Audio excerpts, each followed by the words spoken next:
LDF കൺവീനറും CPM കേന്ദ്ര committee അംഗവുമായ EP ജയരാജനെ കൊലപ്പെടുത്താൻ ശ്രമിച്ചുവെന്ന കേസിൽ KPCC പ്രസിഡന്റായ കെ സുധാകരനെ കുറ്റവിമുക്തനാക്കിയിരിക്കുകയാണ് ഹൈക്കോടതി. 1995 ഏപ്രിൽ 12-നായിരുന്നു ഈ ഒരു കേസിനാസ്പദമായ സംഭവം നടക്കുന്നത്. ട്രെയിൻ യാത്രക്കിടെയായിരുന്നു EP ജയരാജനെതിരെ വധശ്രമം ഉണ്ടായത്. ഈ സംഭവത്തിൽ തിരുവനന്തപുരത്ത് താമസിച്ച് ജയരാജനെ കൊല്ലാൻ സുധാകരൻ ഗൂഢാലോചന നടത്തി എന്നാണ് കേസ്.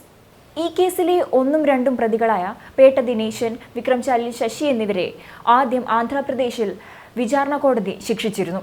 എന്നാൽ പിന്നീട് ഇവരെ മേൽക്കോടതി കുറ്റവിമുക്തരാക്കി. ഇക്കാര്യം ചൂണ്ടിക്കാട്ടിയാണ് കുറ്റവിമുക്തനാക്കണം എന്ന് ആവശ്യപ്പെട്ട് സുധാകരൻ കോടതിയെ സമീപിച്ചത്. കോടതി നിർദ്ദേശം അനുസരിച്ച് കേസിൽ തമ്പാനൂർ പോലീസ് നേരത്തെ നൽകിയ കുറ്റപത്രം റദ്ദാക്കണമെന്നായിരുന്നു സുധാകരന്റെ ആവശ്യം. ഗൂഢാലോചനയ്ക്ക് തെളിവുണ്ടെന്ന് ചൂണ്ടിക്കാട്ടി വിചാരണ കോടതി തള്ളിയ ഹർജിയാണ് ഹൈക്കോടതി അംഗീകരിച്ചിരിക്കുന്നത്. സുധാകരനെതിരായ എല്ലാ നിയമ നടപടികളും ഒഴിവാക്കിയതായി ഹൈക്കോടതി അറിയിച്ചു. വിചാരണ തുടങ്ങാനിരിക്കെയാണ് കുറ്റപത്രത്തിൽ നിന്ന് ഒഴിവാക്കണം എന്ന ആവശ്യം ഹൈക്കോടതി അംഗീകരിച്ചിരിക്കുന്നത് എന്നതും ശ്രദ്ധേയമാണ്. സുധാകരനെതിരെ യാതൊരു തെളിവുകളുമില്ലെന്നാണ് ഹൈക്കോടതിയുടെ കണ്ടെത്തൽ.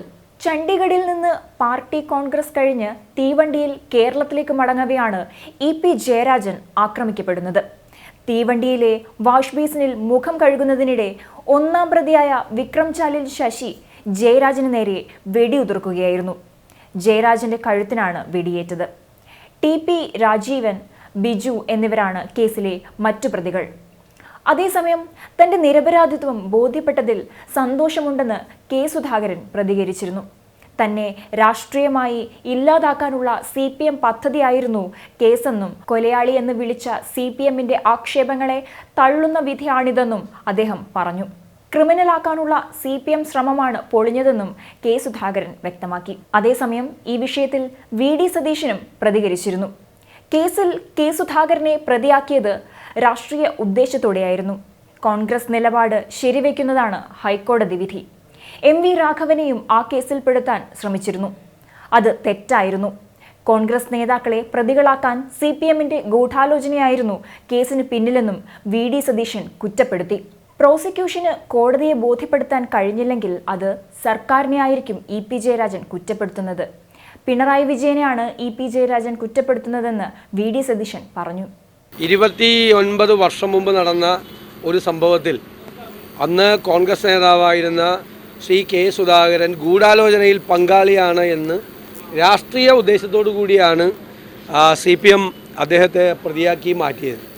അതാണിപ്പോൾ ഹൈക്കോടതി നിരവധി വർഷങ്ങൾക്ക് ശേഷം അദ്ദേഹം 2016 കൊടുത്ത ഒരു പെറ്റീഷൻ്റെ അടിസ്ഥാനത്തിൽ അദ്ദേഹത്തിന് അതിൽ പങ്കില്ല എന്ന് കൃത്യമായി പറഞ്ഞുകൊണ്ട് കോൺഗ്രസ് എടുത്ത നിലപാട് ശരിയാണ്, അതിൽ അടിവരയിട്ടുകൊണ്ടാണ് ഹൈക്കോടതിയുടെ വിധി പുറത്തു വന്നിരിക്കുന്നത്. മനഃപൂർവ്വമായിട്ടാണ് ആ ഗൂഢാലോചനയിൽ കെ സുധാകരനെ മാത്രമല്ല MV രാഘവനെയും അന്ന് അതിനകത്ത് പെടുത്താൻ നോക്കി.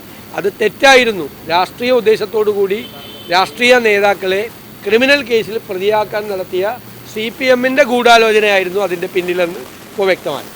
വളരെ ഭംഗിയായിട്ടുള്ള ഒരു വിധിയാണ് ഹൈക്കോടതിയുടെ വന്നിരിക്കുന്നത്. അതിലേതെങ്കിലും അത് അപ്പീൽ പോകാനുള്ള അദ്ദേഹത്തിൻ്റെ അവകാശത്തെയൊന്നും ഞങ്ങൾ ചോദ്യം ചെയ്യുന്നില്ല. പക്ഷെ വളരെ വ്യക്തമായിട്ടുള്ള വിധിയാണ് ഹൈക്കോടതി വിധി. അത് നിലനിൽക്കുന്നത് തന്നെയാണ് ഞാൻ കരുതുന്നത്. അപ്പോൾ പിന്നെ ആ സർക്കാരിനല്ലേ, അത് അദ്ദേഹം സർക്കാരിനെ ആയിരിക്കും കുറ്റപ്പെടുത്തിയത്. പ്രോസിക്യൂഷൻ ഞങ്ങൾ വയ്ക്കുന്ന വക്കീലല്ലല്ലോ, പിണറായി വിജയൻ്റെ ഡിപ്പാർട്ട്മെൻറ്റാണത്, അദ്ദേഹത്തിൻ്റെ വകുപ്പാണ്. അദ്ദേഹം പിണറായി വിജയനെ കുറ്റപ്പെടുത്തിയതായിരിക്കും. എന്തായാലും ഹൈക്കോടതി വിധി വളരെ വളരെ വ്യക്തമാണ്.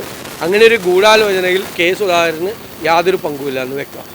അതേസമയം വാടക കൊലയാളികളെ വാടകയ്ക്കെടുത്ത് ഡൽഹിയിലും കേരളത്തിലും വെച്ച് നടത്തിയ ഗൂഢാലോചനയുടെ ഭാഗമായിട്ടാണ് സംഭവം നടന്നത്. കേസിൽ ഉൾപ്പെട്ടവരെ വാടകയ്ക്കെടുത്ത് സുധാകരനും സംഘവും ആസൂത്രിതമായി നടത്തിയ സംഭവമാണിതെന്നും അവരുടെ ഒന്നാമത്തെ ലക്ഷ്യം പിണറായി വിജയനായിരുന്നുവെന്നുമാണ് EP ജയരാജന്റെ പ്രതികരണം.